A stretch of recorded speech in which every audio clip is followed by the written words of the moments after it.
Então, só para fechar aqui o artigo 15 do Protocolo de Olivos acerca dos tribunais arbitrais ad hoc do Mercosul e acerca das medidas provisórias. Artigo 15 do Protocolo de Olivos.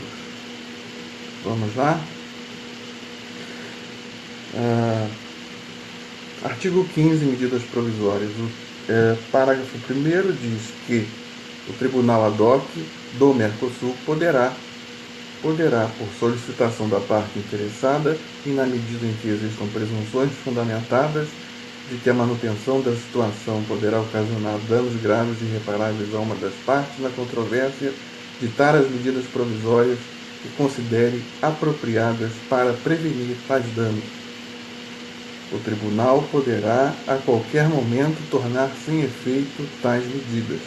Caso o laudo seja objeto de recurso de revisão, as medidas provisórias que não tenham sido deixadas sem efeito antes da emissão do mesmo se manterão até o tratamento do tema na primeira reunião do Tribunal Permanente de Revisão do Mercosul, que deverá resolver sobre sua manutenção ou extinção.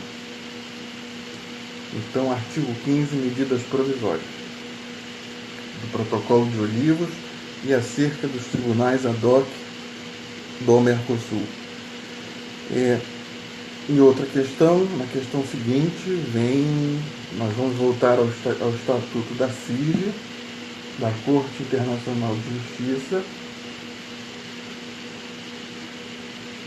Eu não separei aqui o Estatuto da CIJ, vem depois da Carta ONU.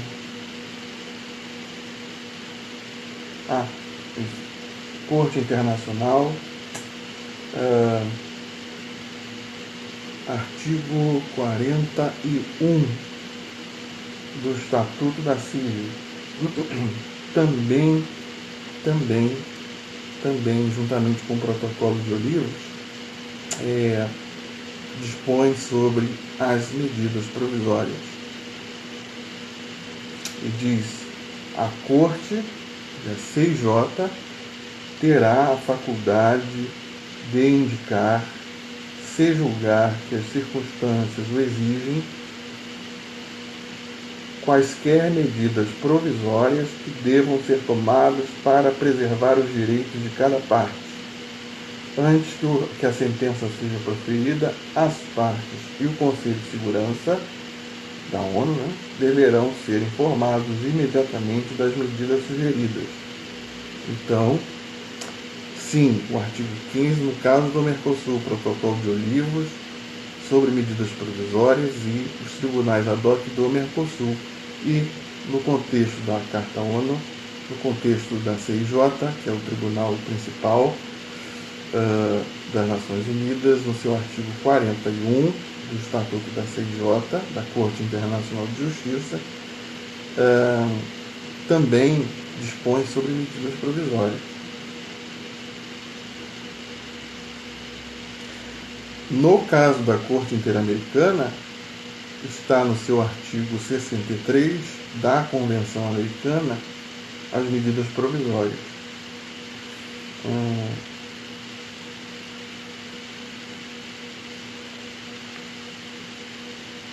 Da Convenção Americana, artigo 63.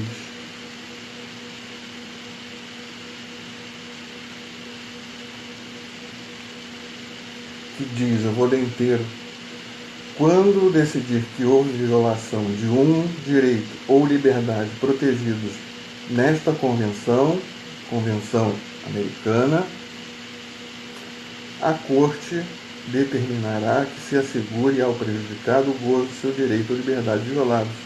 Determinará também, se isso for procedente, que sejam reparadas as consequências da medida ou situação que haja configurado a violação desses direitos, bem como o pagamento de indenização justa à parte lesada.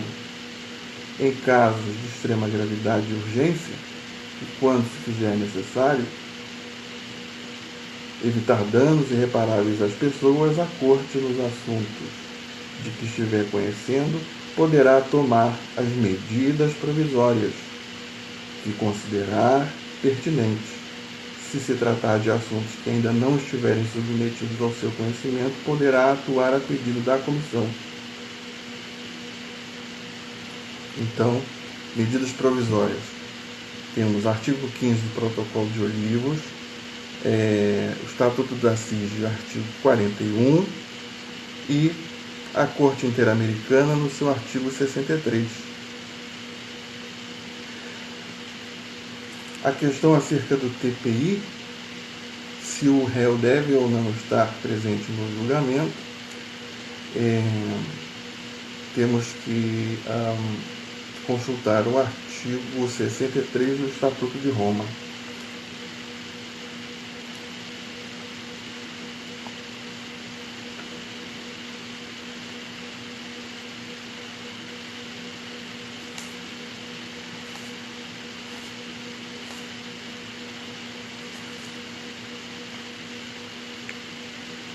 Sobre a presença do acusado em julgamento.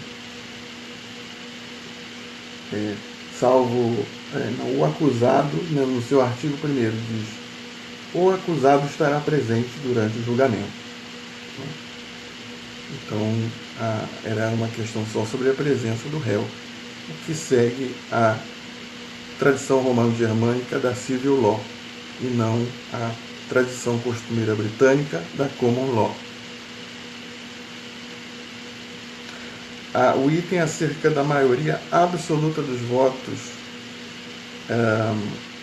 no artigo 10 do Estatuto da CIG.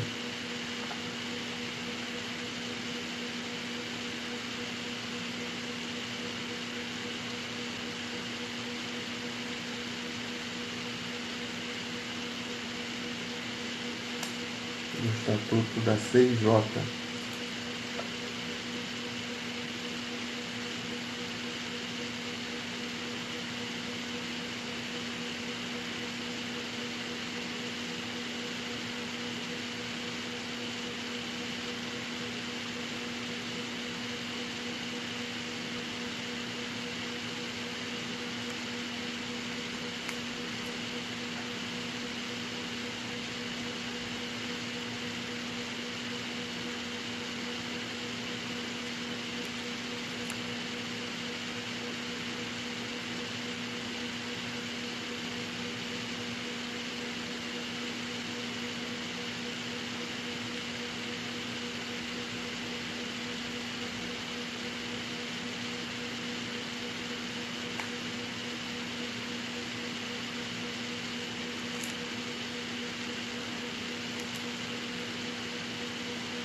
Aqui na minha edição, a partir da página 250.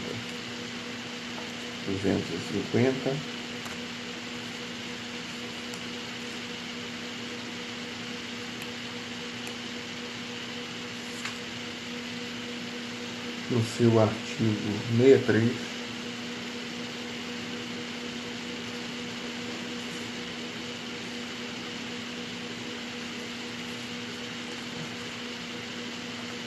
que diz: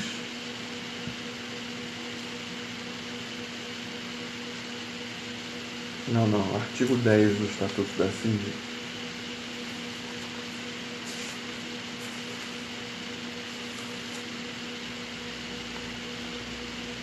Os candidatos que obtiverem maioria absoluta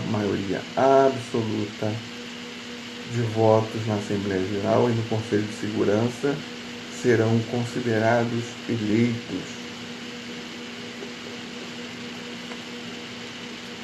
Repetindo, parágrafo 1º, os candidatos que obtiverem maioria absoluta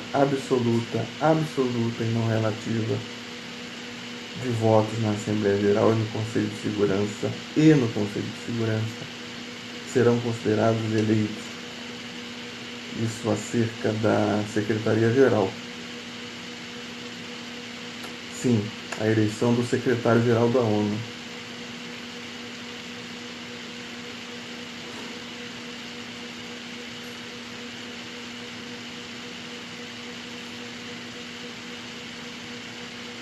Não.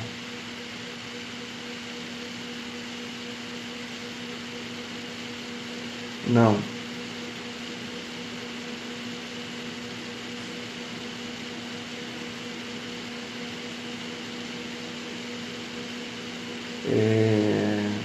A eleição de um membro, de um juiz membro da corte. Fica essa dúvida, mas no artigo 8º diz: a Assembleia Geral e o Conselho de Segurança procederão, independentemente um do outro, à eleição dos membros da Corte Internacional de Justiça.